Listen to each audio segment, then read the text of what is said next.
Hello mga madi, what's up? So for today's vlog nga mga madi ay andito kami ng kapatid ko sa gym. Dahil nga uuwi na kami sa bahay. But syempre dahil Saturday ngayon uuwi talaga tayo. Ang lagi ko lang naman talagang kasama ay ito lang kapatid ko. Dito nga kami sa front seat ng kapatid ko umupo dahil sobrang init doon sa loob. Tsaka masusuka ka talaga. Kaya napagdesisyon na namin ng kapatid ko na dito na lang kami uupo sa front seat. Tatlo nga pala kami dito sa front seat dahil ayaw din ng babae doon sa likod dahil nga mainit saka nahihilo din siya doon sa likod katulad din namin. Kaya dito na lang kami sa front seat. But syempre may choice din naman tayo mga madi. Buti nga lang talaga ay walang nakasakay dito sa front seat kaya kami na lang yung kapatid ko. Dito nga pala ay nag-stop muna yung jeep dahil nga inayos muna nila ang sasakyan. Kaya nakapag-video pa ako. O diba sana all? Ngayon naman ay tingnan natin yung kapatid ko. But sobrang busy nga ng kapatid ko. Dahil nga siya ay naglalaro ng Black Blast. Tama ba ako? Kasi nga hindi ako naglalaro ng laro na yan kaya hindi ako familiar. So ayun na nga mga madi, andito na yung driver. Maya-maya nga ay lalarga na tayo.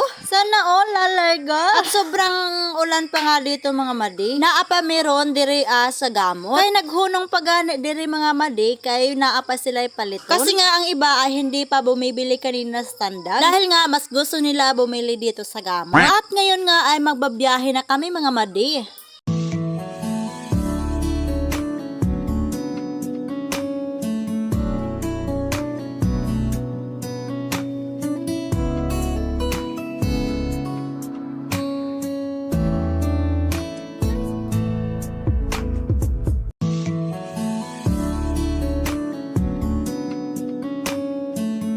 Dito nga mga madian, huminto muna ang jeep dahil nga madami kaming bibili ng pan. But syempre dahil nga magutom na, kaya wala pa man good min nakapaniod to. Maong sobrang gigutom jud mi mga madi. Dahil nga yung kapatid ko, bumili muna siya ng pan para nga meron kaming makain-kain sa daan. At dito pa mismo kami sa gamot. Dahil nga mabibili mo talaga dito yung mainit-init pa talaga na pan at sobrang sarap nga dahil nga mainit pa. Pero ako nag-video lang. But syempre, feeling vlogger tayo mga madi. Alam nga yan. Anak man good na. At ayun na nga mga madi, kumain na kami at sobrang init nga. Sobrang init pa nga mga madi ng pan.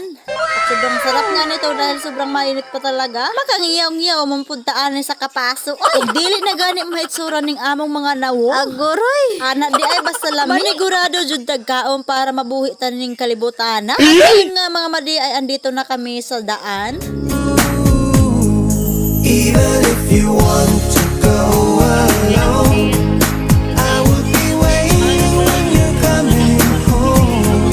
If you need someone to ease the pain. After an hour nga mga madi ay nakauwi na kami ng kapatid ko. At naabutan pa nga namin si mama at saka si papa. Maudi ay ni sila ang akong mama ug ang akong papa. O diba?